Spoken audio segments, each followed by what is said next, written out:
Selamat sejahtera pelajar. Selamat sejahtera, Cikgu. Okay. Bagi saya lebih masa untuk menanda kerana saya terlalu banyak Google Meet minggu ni. Baik. Saya cuma sempat tanda 3 pelajar pada Avinesh, Azira dengan Bear, Chen Xian punya. Dan Azira punya cikgu tidak memuaskan, okay, maka terlalu rendah. Saya harap you tingkatkan lagi usaha sebab asas kamu lagi belum dapat menguasai teknik menjawab struktur dan juga konsep form 4. Dan cikgu sekarang nak bincang soalan bahagian A dengan C yang telah kamu buat pada minggu lepas.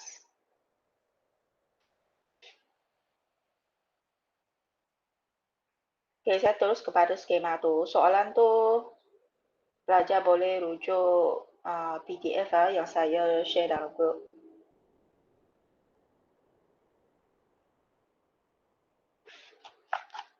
Okay, soalan 1.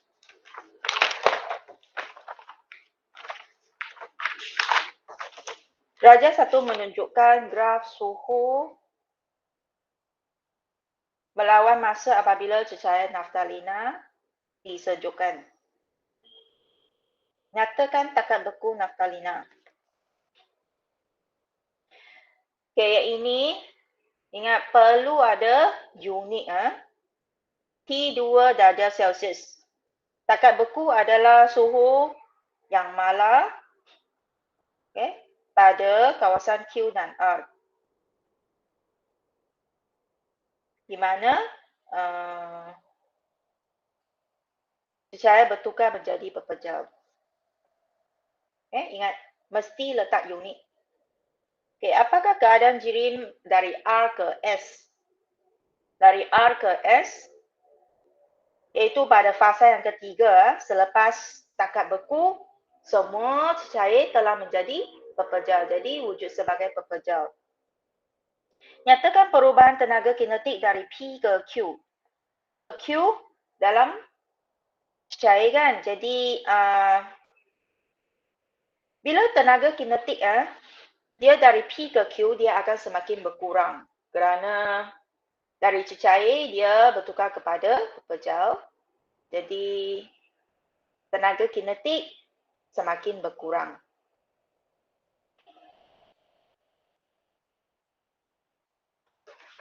Ada pelajar tulis jawapan yang macam lain. Tolong refer balik saya harap pelajar dapat menguasai mengapa suhu kekal tidak berubah dari Q ke R? Kerana haba yang dibebaskan ke persekitaran diimbangi oleh tenaga haba yang terbebas apabila zarah-zarah menarik antara satu sama lain untuk membentuk pepejal. Jadi di sini ada dua bahagian. Bahagian pertama, tenaga haba terbebas ke persekitaran. Ini satu markah. Diimbangi oleh tenaga haba yang terbebas apabila zarah-zarah menarik antara satu sama lain membentuk pepejal. Ini markah kedua.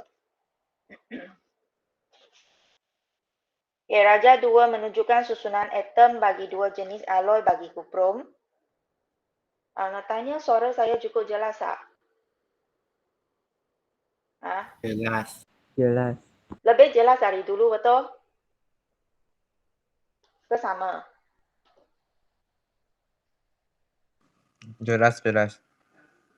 Lebih jelas. Soalan 2. Apakah maksud alloy? Alloy adalah campuran dua atau lebih unsur di mana unsur utama ialah logam.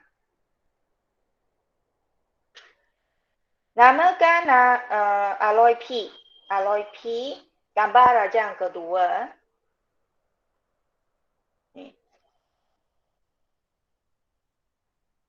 Maharaja ni. So, belajar sambil you buka itu Telegram punya ni PDF. Sebab saya tak boleh buka kedua-dua. Pada masa yang serentak. Okey, dia adalah tengok dia punya atom asing bagi sternum. Jadi dia ialah gangsa, bronze, gangsa. Namakan atom Q. Atom Q iaitu atom asing di dalam loyang ialah zinc. Bila kata namakan, jangan tulis dalam simbol. ZN salah. Mesti tulis dalam perkataan penuh. D. Mengapakah alloy P lebih keras berbanding kuprum tulin? Mengapa gangsa lebih keras berbanding kuprum tulin? Kerana poin yang pertama, saiz atom sternum berbeza dengan saiz atom kuprum. Kehadiran ataupun dalam satu ayat, kehadiran atom sternum yang mempunyai saiz yang berlainan mengganggu susunan teratur atom kuprum. Mengganggu susunan teratur lapisan atom dalam kuprum tulin. Satu markah. Saya ulang semula. Kehadiran atom sternum yang mempunyai saiz yang berlainan mengganggu susunan teratur lapisan atom dalam kuprum tulin. Apabila daya dikenakan, lapisan atom dalam alloy susah untuk menggelongsor antara satu sama lain. Boleh guna susah atau sukar. Atau jangan kata menghalang ataupun tidak. Soalan 3. Raja 3 menunjukkan susunan radar bagi menentukan formula empirik bagi oksida kuprum. Soalan ini dia telah beritahu sebenarnya formula empirik oksida kuprum ini. Sebab dia label dia dah beritahu itu kuprum dioksida. Maksud formula empirik ialah formula kimia yang menunjukkan nisbah bilangan nisbah teringkas bagi bilangan atom setiap unsur dalam suatu sebatian. Untuk definisi mesti sama, tak boleh kata kurang ini, kurang itu, boleh dapat maka tak boleh. Mesti tulis formula kimia yang menunjukkan nisbah teringkas bagi atom setiap unsur dalam suatu sebatian. Ini logam X. Logam X mesti logam reaktif. Logam yang lebih reaktif daripada hidrogen. Jadi tak boleh guna kuprum. Kuprum ialah logam yang tidak reaktif. Dia tidak dapat bertindak balas dengan asid. Jadi pilih yang reaktif iaitu zinc, magnesium. Asid itu boleh pilih asid hidroklorik, asid nitrik atau asid sulfrik. Mana-mana asid kuat lah. Terima. Yang balik tindak balas antara logam reaktif dengan asid akan menghasilkan garam dan gas hidrogen. C. Kira formula empirik bagi oksida kuprum. Tu Avinash saya tengok dia buat salah kerana dia tak alert dengan pembetulan bagi soalan ini dalam grup. So saya harap Avinash maka you dapat tingkatkan lagi sebab belum lagi sampai tahap yang memuaskan lagi Formula empirik bagi oksida kuprum, maka pertama kira jisim. Jisim kuprum 0.319 gram, mesti ada letak unit depan. Jisim oksigen 0.08. So, dua-dua betul dapat satu markah. Kira bilangan mol ialah jisim bagi jisim atom relatif. Kedua-dua bilangan mol kuprum dan atom oksigen 0.005. markah. Disparable teringkas satu-satu formula break COO. So total soalan C, 3C, 3 markah. Okay, soalan 4.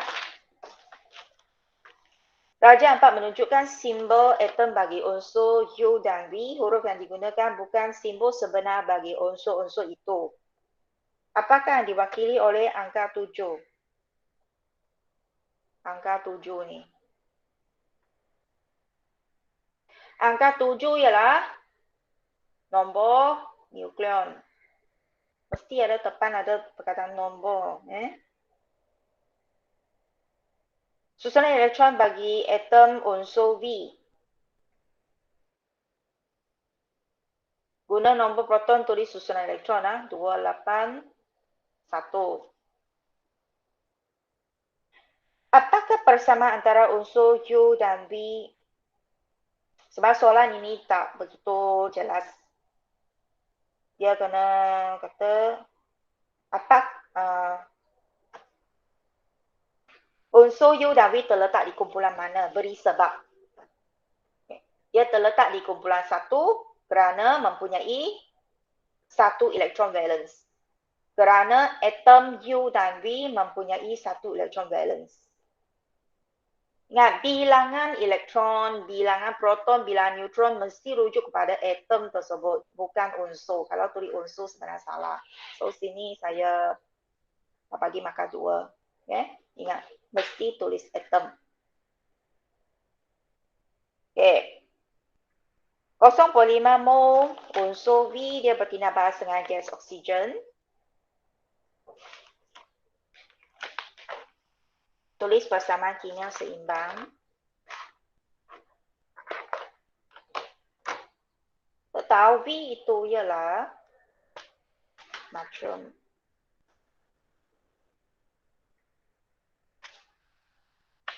Jadi kita tetap gunalah simbol yang soalan matakan tu, kita guna V. Natrium ni bertindak balas dengan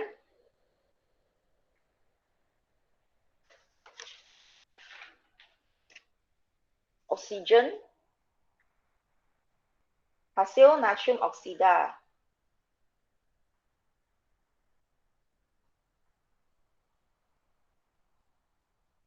V2O. So, seimbangkan 2O, V ada 4.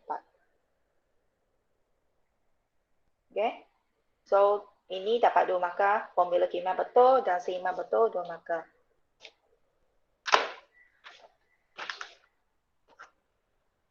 Ini tak perlu kiranya. Ini tak perlu.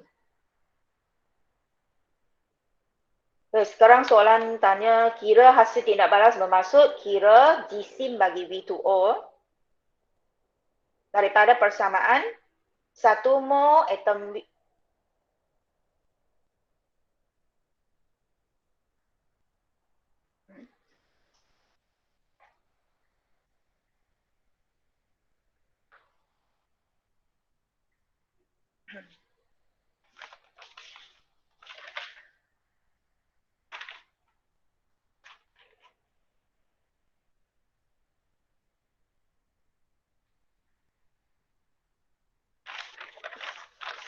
Soalan 4. So, sini. Ini 4 mol. Ini 2. Okay, tanda 3 dash boleh guna ataupun you tulis menghasilkan pun boleh.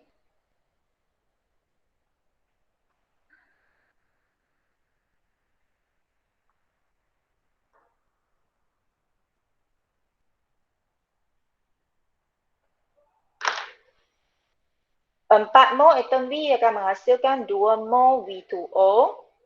Dalam soalan hanya ada 0.5 mol atom V, maka dia akan menghasilkan 0.25 mol V2O.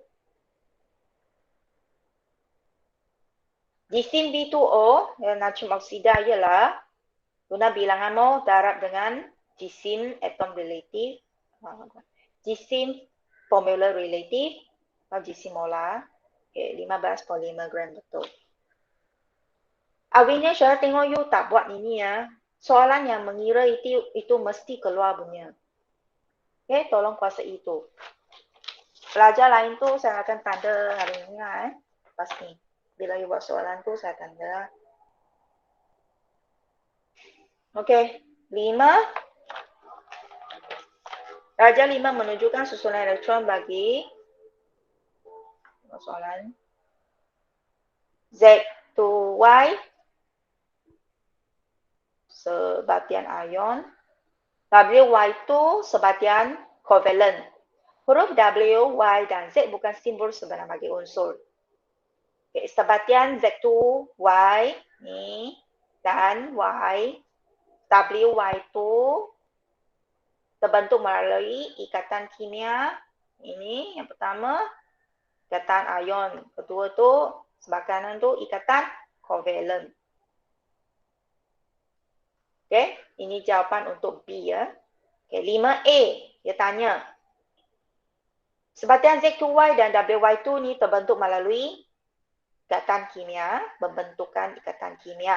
So, apakah tujuan membentuk ikatan ion atau ikatan kovalent? Berdasarkan darjah 5 ni. Tujuannya adalah untuk mencapai, supaya atom mencapai susunan elektron oktet. Jangan sebut tubelate sebab dalam darjah bukan tubelate. Okay? Untuk mencapai susunan elektron oktet yang stabil. Jawapannya.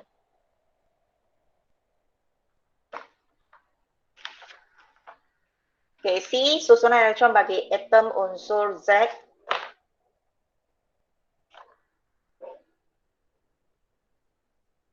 Atom, dia tanya atom Z tau. Bukan ion Z. Okay. Kalau ion Z+, susunan elektron ialah 2.8.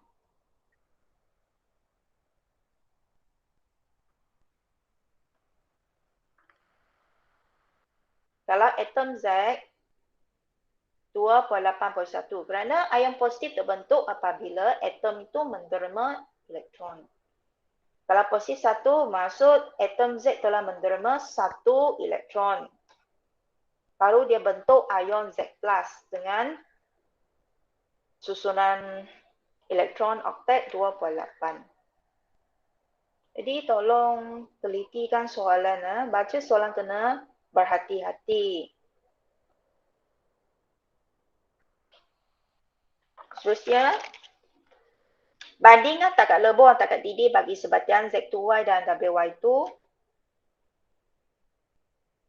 Takat lebur dan takat didih bagi sebatian ion adalah lebih tinggi berbanding sebatian kovalent.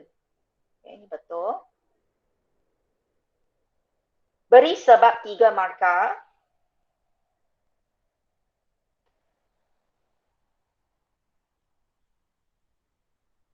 Okay, markah pertama, sebatian Z2Y mempunyai daya tarikan elektrostatik yang kuat antara ion. Mesti tulis antara ion. Dan lebih banyak haba diperlukan untuk mengatasi daya yang lebih kuat. Daya itu. Manakala sebatian WY2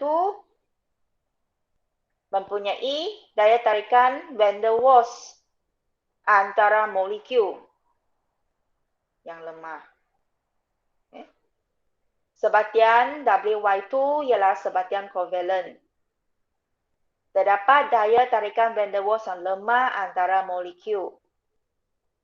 Maka sedikit haba diperlukan untuk mengatasi daya itu.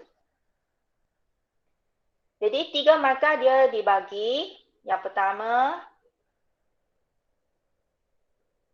ialah bahagian sini.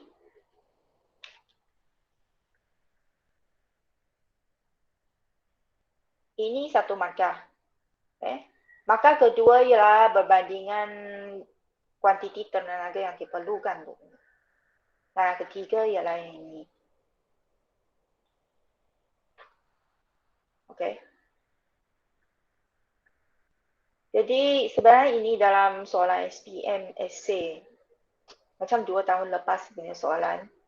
Memang macam ni You tak tulis antara ion punya atau antara molekul, memang tak dapat markah untuk poin itu. Soalan 6. Apakah dia dimaksudkan dengan asid? Maksud asid ialah bahan kimia yang mengion dalam air menghasilkan ion hidrogen. Larutan asid nitrik P dan Q mempunyai nilai pH berbeza. Larutan manakah mempunyai nilai pH yang lebih rendah? Jawapannya ialah P. Sebab kedua-dua asid nitrik, tak kira dia kepekatan berapa, dia tetap merupakan asid kuat. Okay. Dia tetap merupakan asid kuat. Jadi bagaimana terangkan jawapan tu untuk B1? You bandingkan kepekatan. Kepekatan ion hidrogen dalam asid nitrik P adalah lebih tinggi. Semakin tinggi kepekatan ion hidrogen, semakin rendah nilai pH. Itu jawapanlah. Okay. First, banding kepekatan ion hidrogen. Kemudian kaitkan apakah hubungan kepekatan ion hidrogen dengan nilai pH. C. 5 sian padu larutan asid nitrik bertindak balas dengan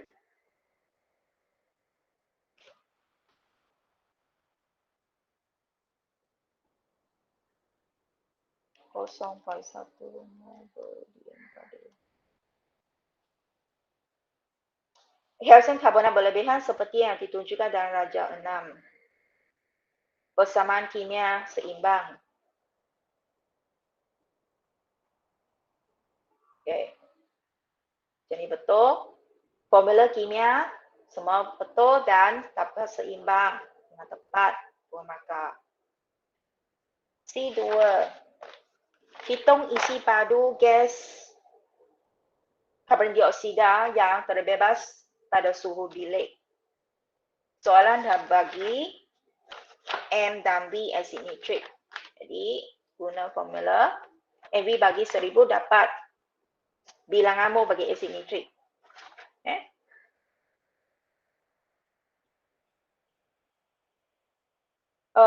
Chen Xian yang ini tadi pun silap, sekarang ini pun silap.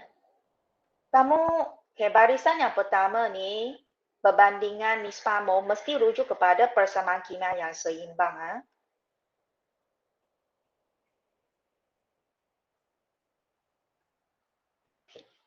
2 mol asid nitrik yang menghasilkan 1 mol karbon dioksida. Dalam soalan ada 0.0005 mol asid nitrik, jadi hasilkan 0.0025 mol CO2.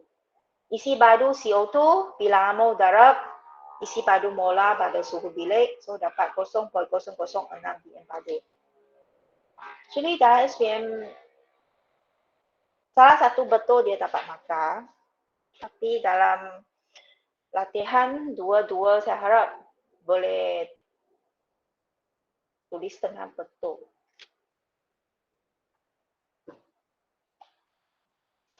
Soalan 7.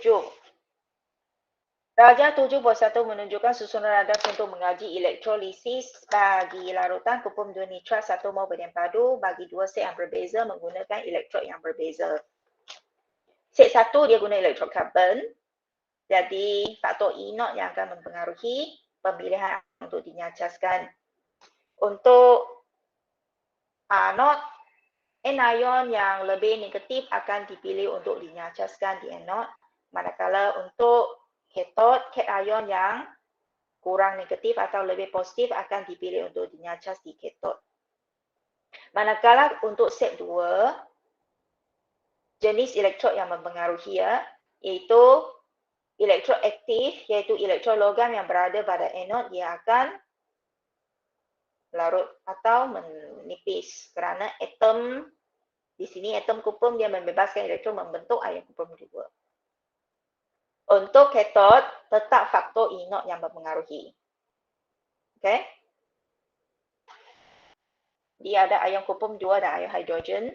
Ion kuprum 2 yang mempunyai nilai E0 yang lebih positif akan dipilih untuk dinyacaskan di katod. Lebih positif maksud bawah. Dalam siri kumpulan elektrod piawai yang atas tu lebih negatif. Bawah lebih positif. Formula kimia kuprum 2 nitrat ini senang. Okay. Cu bracket NO3 2. Ion. Ya ini sekarang ini saya tanda 3 orang je lah. Belum lagi jumpa yang dapat jawab dengan betul. Anion ialah apa? Anion ialah ion negatif. Iaitu ion hidroksida dan ion nitrat. Ya. Jika larutan biasa ada 2 jenis anion, 2 jenis cation. Kecuali asid lah. Setengah persamaan bagi tindak balas yang berlaku di anod di set 1 dan 2. Tadi saya sudah terangkan set 1 faktor E0 yang mempengaruhi pemilihan ion untuk dinyacas di elektrod. Jadi di anod di set 1, ion hidroksida dan ion nitrat kedua-dua ditarik ke anod. Tapi ion hidroksida yang dipilih untuk dinyacaskan kerana nilai E0 ion hidroksida adalah lebih negatif berbanding dengan ion nitrat. Tapi dalam siri kumpulan elektrod piawai kita, ion nitrat ni macam tak ada kan. Kita tengok yang NO2 tu.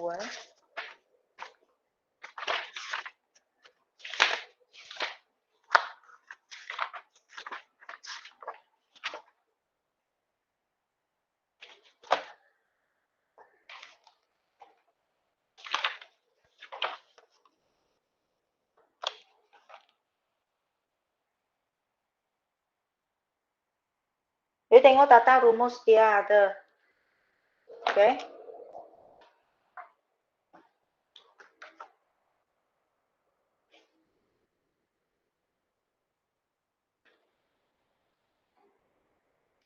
Jadi, yang persamaan 4OH negatif bentuk O2 plus 2 H2O plus 4 elektron.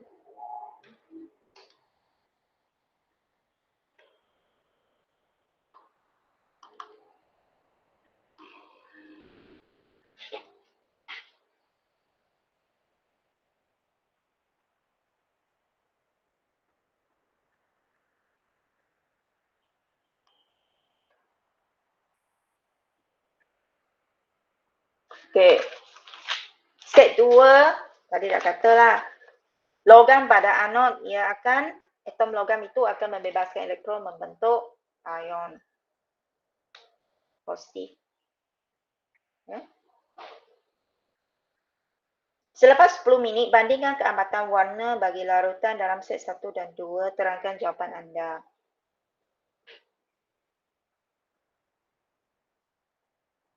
Bila banding keamatan warna, jadi, so boleh tulis keamatan warna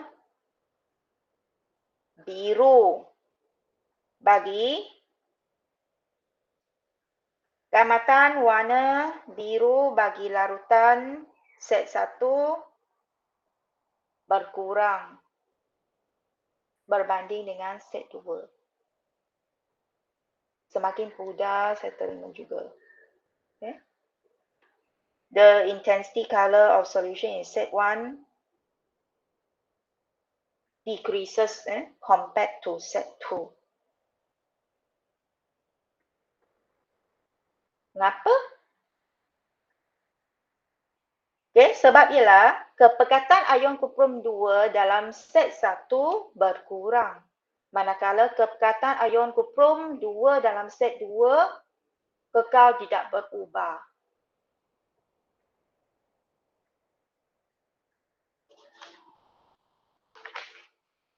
Yang ketiga, Q terangkan tentang set 1 punya.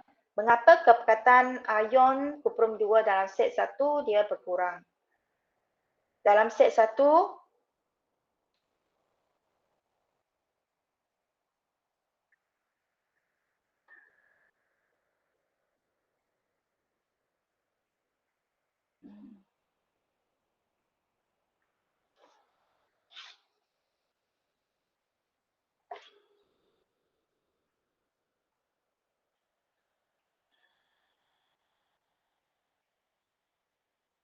je 3 markah je.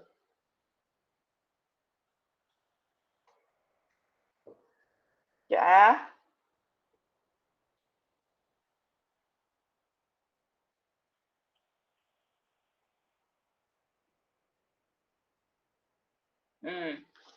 Markah ketiga ialah pelajar kena bandingkan inference. Bandingkan inference.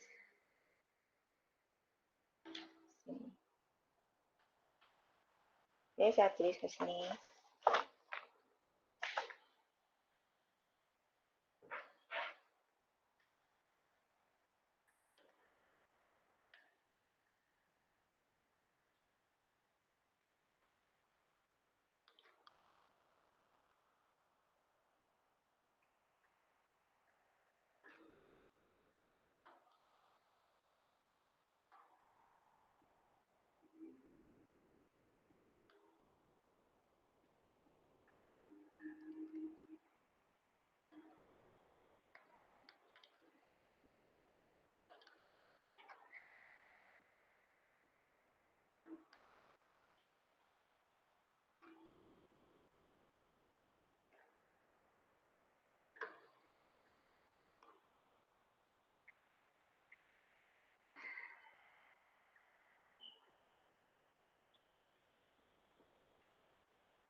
Maka ketiga, pelajar terangkan setengah persamaan.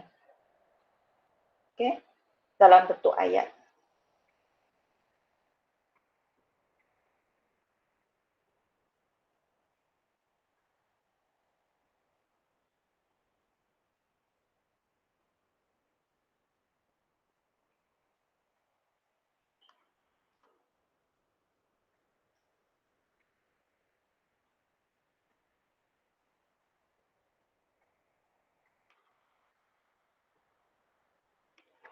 Dalam set 1,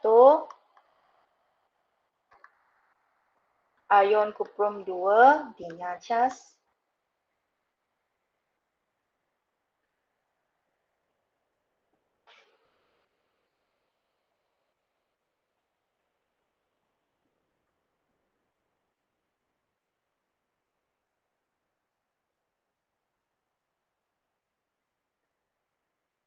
menghasilkan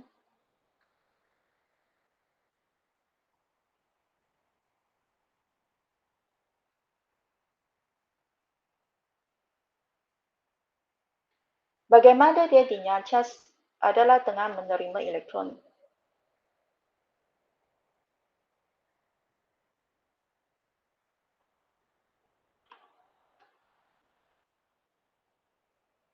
Bila ion dinyacas, hasilnya ialah atom atau molekul yang neutral. Dalam set 1, ion kuprum 2 dinyacas dengan menerima elektron membentuk atom kuprum. Dalam set 2, kadar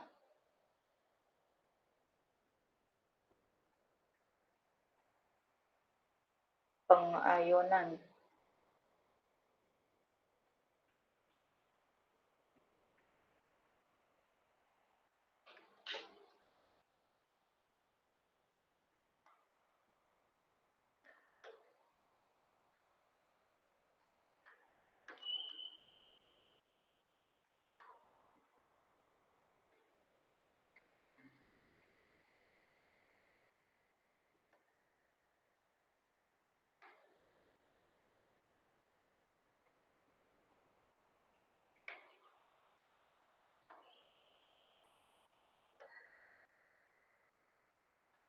Okay. Dalam set 2, kadar pengayunan atom kupon di anod sama dengan kadar penyacasan ion kupon 2 di katod. So, untuk set 2, kamu kena tahu di anod, atom kupon membebaskan elektron membentuk ion kupon 2. Manakala set 2 di katod, ion kupon 2 dalam elektrolit akan menerima elektron menyacaskan membentuk atom kupon. Okay. Untuk ayat ini, kamu pun boleh tulis dalam segi hasil dia. Dalam set 2, kadar pembentukan ion kupon 2 di anod sama dengan kadar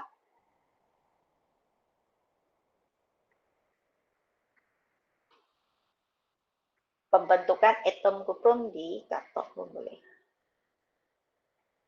Biasa saya refer kepada yang depan.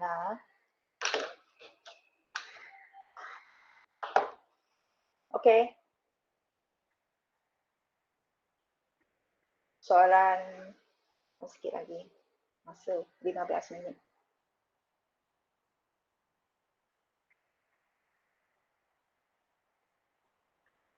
B. 7B. Dia tanya, adakah proses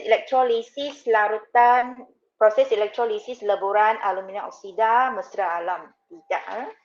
Kalau you refer kepada buku teks muka surat 49.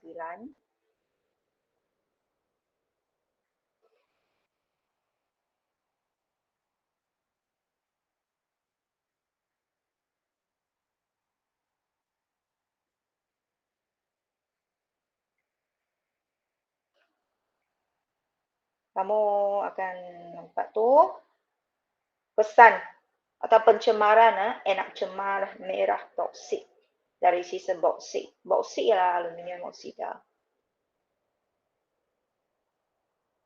Kalau kamu hanya tulis pencemaran air, saya tak bagi markah kerana tidak jelas. Jawapan tidak spesifik.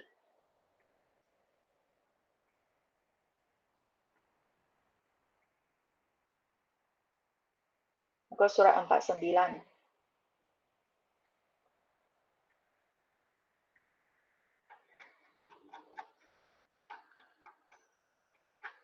Ni.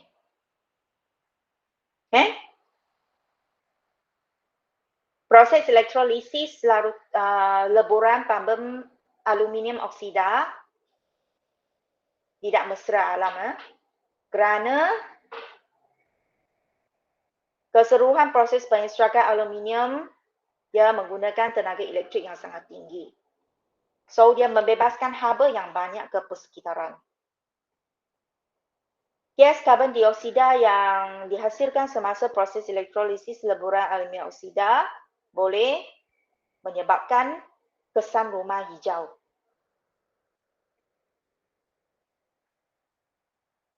Kedua, kesannya adalah menyebabkan pencemaran enak cemar merah toksik dari sisa boksit.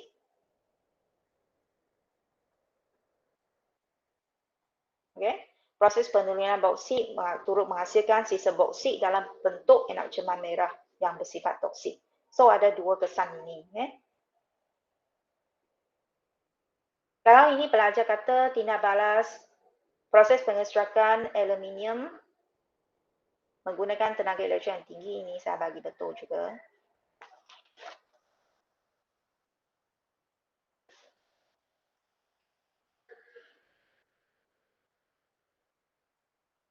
Penggunaan tenaga elektrik yang banyak, ia akan meningkatkan jejak karbon, menyebabkan fenomena kesan rumah hijau. Seterusnya, soalan 8.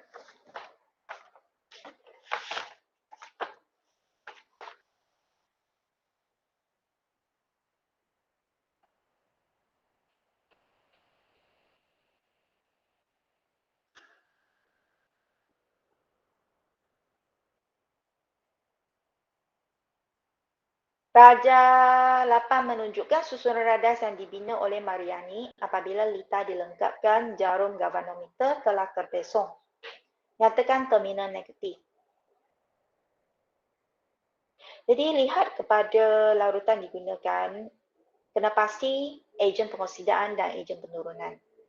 Ejen penurunan dia akan mengalami pengoksidaan. Itu merupakan elektrod yang dicelup ke dalam ejen penurunan merupakan terminal negatif, iaitu anode. Ferrum 2 akan menjadi ferrum 3 kerana yang mengalami pengoksidaan dengan membebaskan elektron. Okay, jadi pengoksidaan akan berlaku di karbon F. Karbon F ya anode ataupun ya terminal negatif.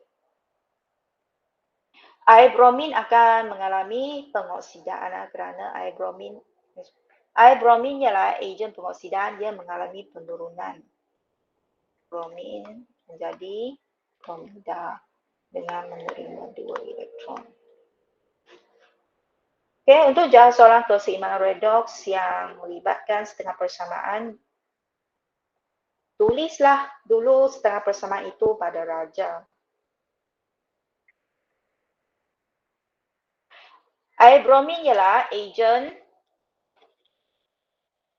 pengoksidaan. Mengapa?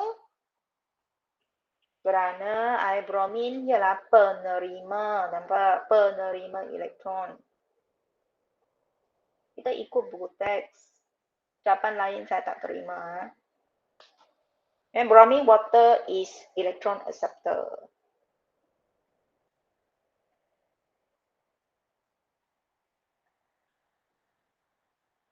Arah pengaliran elektron adalah dari terminal negatif ke terminal positif atau anode ke kathode.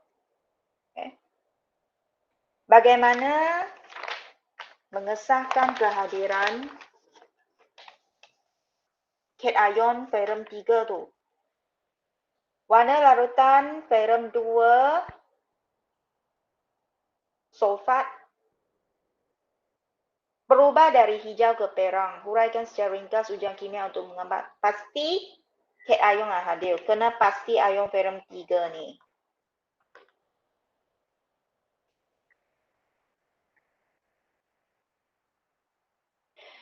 Tambah larutan natrium hidroksida berlebihan ke dalam tabung uji ya, yang mengandungi atau ke dalam campuran dalam tabung uji. Yang atas itu, yang tadi itu adalah prosedur. Prosedur mesti ada kata kerja, iaitu tambahkan A, B, C. A, action, kata kerja. B, bahan. Kita guna larutan natrium hidroksida berlebihan. Dan kontainer itu kena nyatakan laras tu. Into the mixture in a test tube. Maka kedua ialah pemerhatian. Mendakan perang terbentuk. Dan mendakan perang tidak larut dalam larutan natrium hidroksida berlebihan. Tak perlu panjang sangatlah. Yang ini pun sudah cukup. Memang SPM macam ni je. Berlebihan atas saya tulis, bawah tak perlu ulang lagi. Selain daripada guna larutan natrium hidroksida berlebihan, boleh guna larutan amonia berlebihan.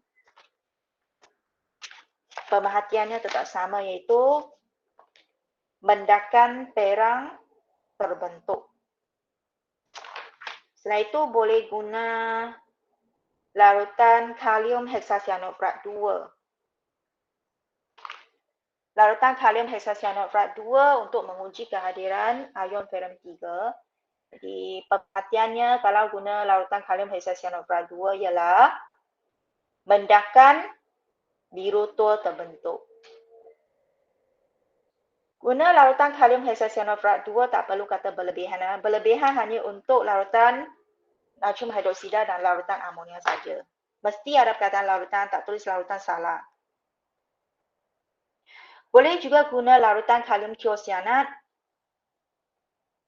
Pemerhatian ialah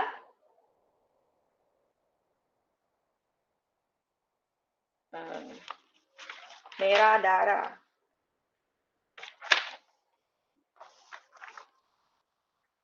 Blood red coloration is formed.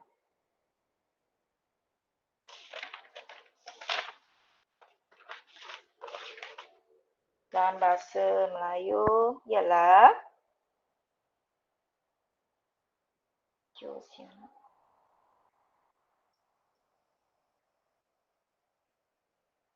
Okay.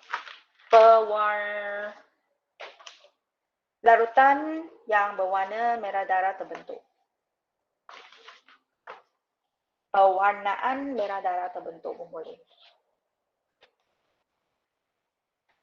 Okey, sekiranya saya ada tersilap dalam penerangan ke apa, tolong beritahu. Okey, next.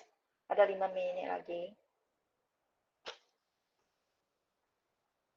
Bahagian ini setengah persamaan. Dua-dua setengah persamaan perlu gabung. So kat sini dah betul lah. Cuma bila dah gabung, sebelum gabung kena pastikan bilangan elektron adalah sama. Jadi so ini 2, 2, 2. Bila tulis kat persamaan ion keseluruhan macam ni. Baru kira seimbang. So sini hanya dapat 1 markah saja. Kerana formula ion semua betul, cuma tak seimbang saja. Seimbang tak boleh seimbang kat sini ya. Tak boleh tulis sini. Salah. Okay.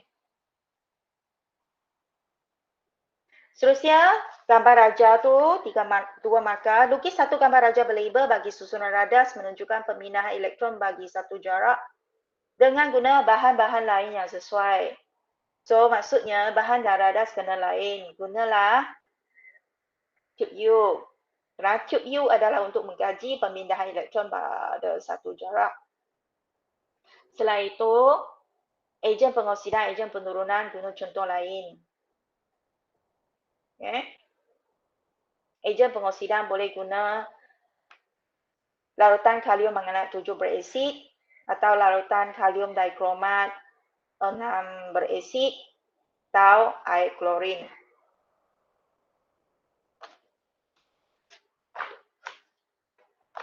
Manakala untuk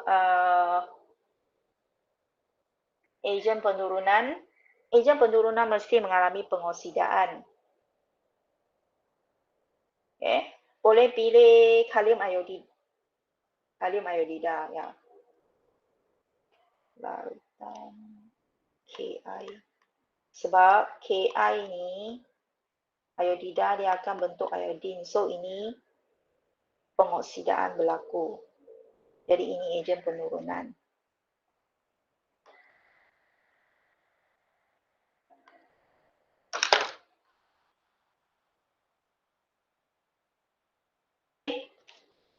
Ramai yang tak sempat buat esei saya rasa kerana bangun lambat, tak fokus. Kamu kena tahu jawab satu soalan esei maksimum 30 minit saja, tak boleh lebih 30 minit. So esei ini pun biasa, bukan sangat susah.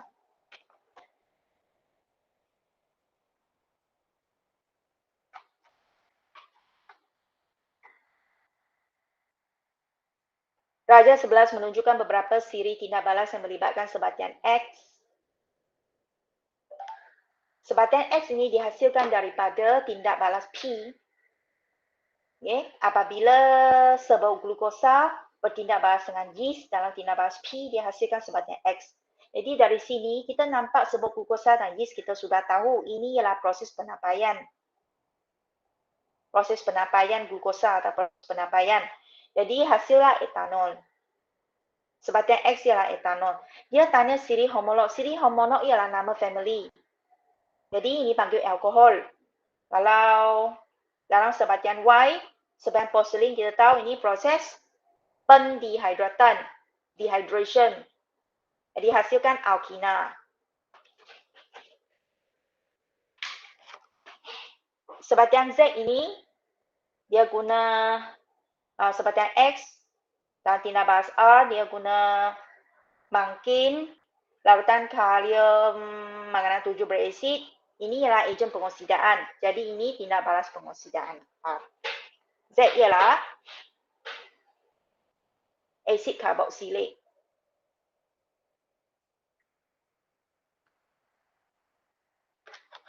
Okay. Dia bukan nak namakan hasil atau nama produk. Dia nak je.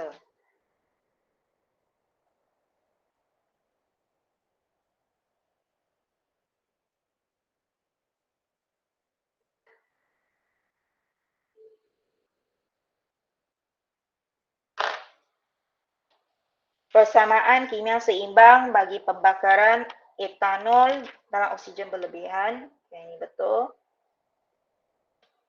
Bila seimbang, seimbang dalam urutan CHO2. Tak boleh terbalik ke macam mana? Nanti tak dapat seimbang. Dia bagi 120 cm padu gas karbon dioksida. Jadi berapa jisim etanol yang diperlukan? Carilah bilangan CO2 dulu. Iaitu 0.12 bahagi dengan 24. Okay, dapat 0.005 mol karbon dioksida.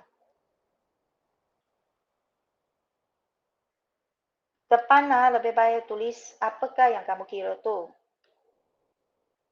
Supaya jelas. Okay, kita sudah dapat bilangan mol karbon dioksida dalam persamaan 1 mol etanol menghasilkan 2 mol karbon dioksida. Jadi,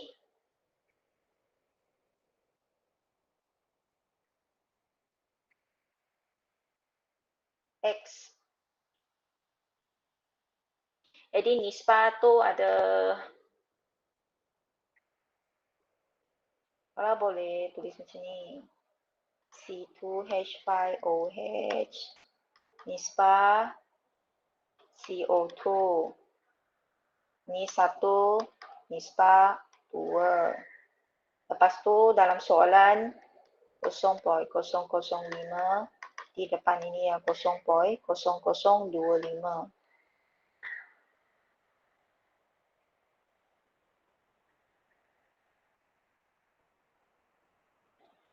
Okay, kita sudah dapat ini. Jadi kita gantikan 0.0025 darab jisim molar.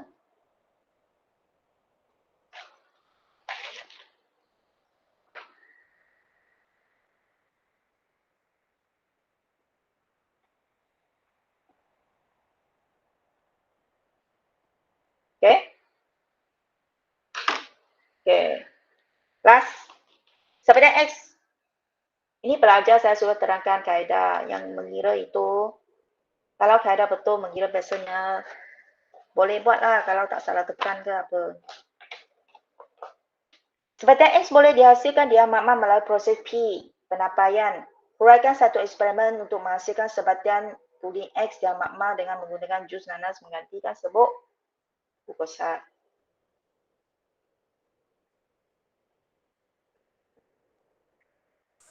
老师打扰一下，那个尼斯巴那边是算多少分啊 Satu makan saja.？OK。Pelajar pada masa yang sama you ada tanda buat pembetulan Bila bincang ni ada masa terus buat pembetulan. So untuk next class saya pun buat macam ni. Kali ini bahagian B, ujian bahagian B. Next time teknik menjawab bahagian B, baru saya bagi ujian bahagian A. Nanti untuk macam ini baru you buat. Kalau tidak, saya macam dulu saya tak tahu apa jadi kamu. Langsung tak hantar tugasan. Jadi, saya tukar cara lah.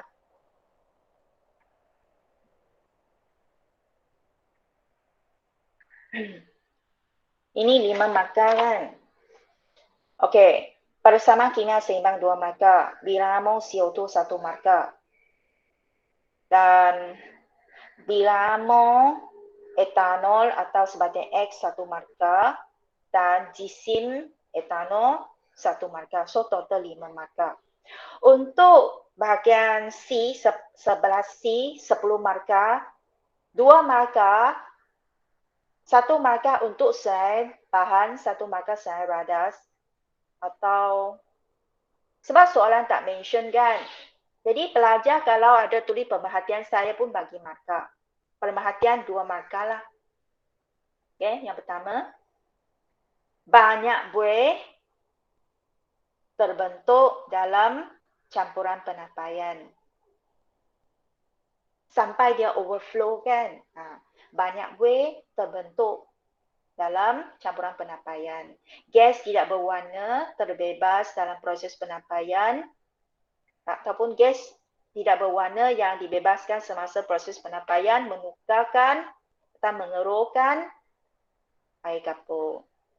So ini pertama. Pemerhatian kedua. Cecair tidak berwarna yang berbau kuat.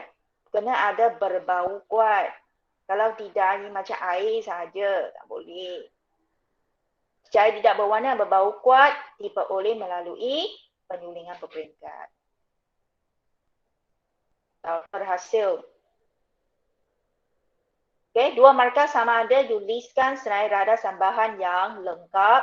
Bezakan bahan dengan radas kena bezakan, tak boleh campur. Radas ialah consumable.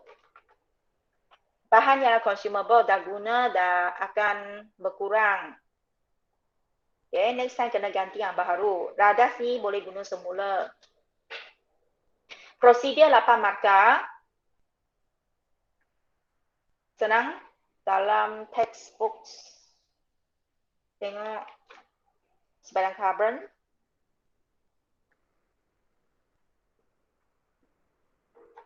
Penapaian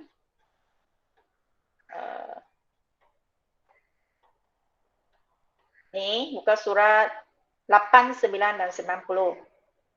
Di sini guna gram.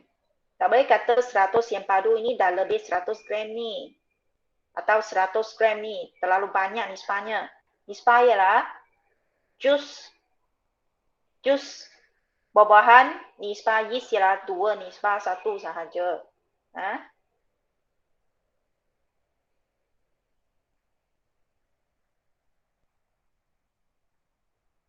Okey, pembahagian markah. 1 markah. Masukkan 20 gram jus nanas ke dalam 200 yang padu air suling ke dalam kelangkon. Markah kedua.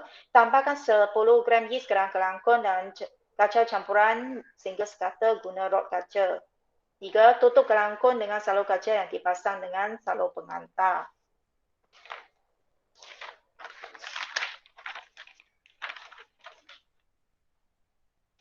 4. Masukkan hujung salur penghantar ke dalam tabung uji yang berisi air kapur.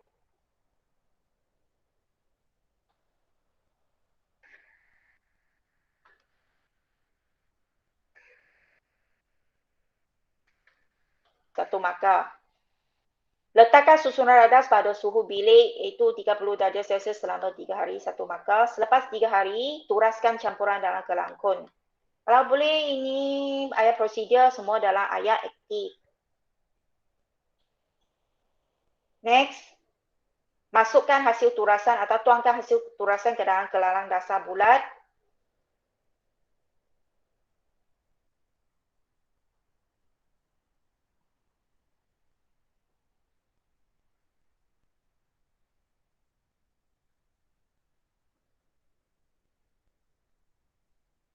Uh, 6 dan 7 ini satu markah.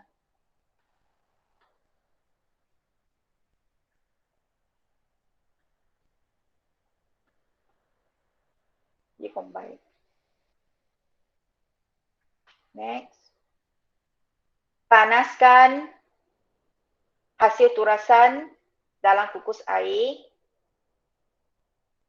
dan kumpulkan hasil penyulingan pada suhu 78 darjah Celsius.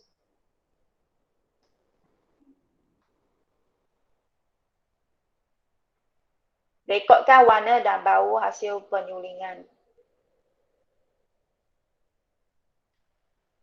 Atau hasil sulingan. Okey, tengok. 1, 2, 3, 4, 5, 6, 7, 8. Prosedur 8 markah. Yang lain 2 markah sama ada markah untuk pemerhatian, 2 markah, ataupun you tulis senarai radar sambahan yang lengkap. Pukul 1 tukar baju sama saja. Okey, saya harap kamu jelaslah dengan teknik menjawab bahagian A dan C buat pembetulan. Maka saya akan release, saya bagi tahu bila dah siap. So sekarang saya bagi masa jawab 2 soalan esei itu, walaupun dalam exam sebenar you boleh pilih 2 pilih 1, tapi sekarang kamu kena jawab 2-2 pun pada test pack. Kemudian upload lewatnya pada 10.30. Saya ambil kehadiran. Saya share dulu soalan.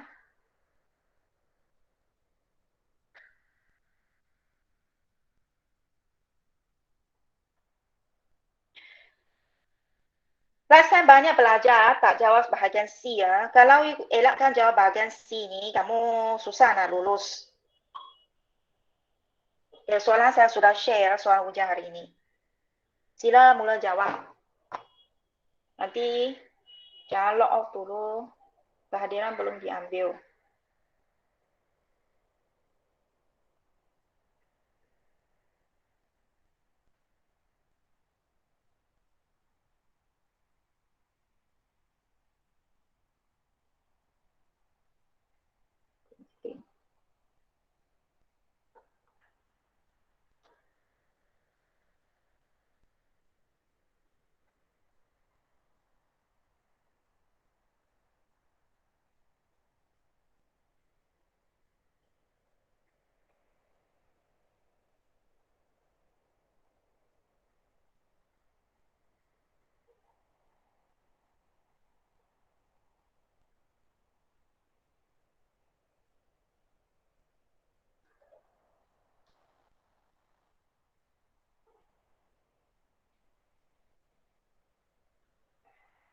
Okey, belajar boleh log off dan terus buat. Okey, terima kasih. Join Google Meet. Terima kasih, Cikgu. Baik. Terima kasih, Ibu. Terima kasih, Cikgu. Awinish, Sulenta jangan lagi hantar JPEG Tolong hantar PDF nanti.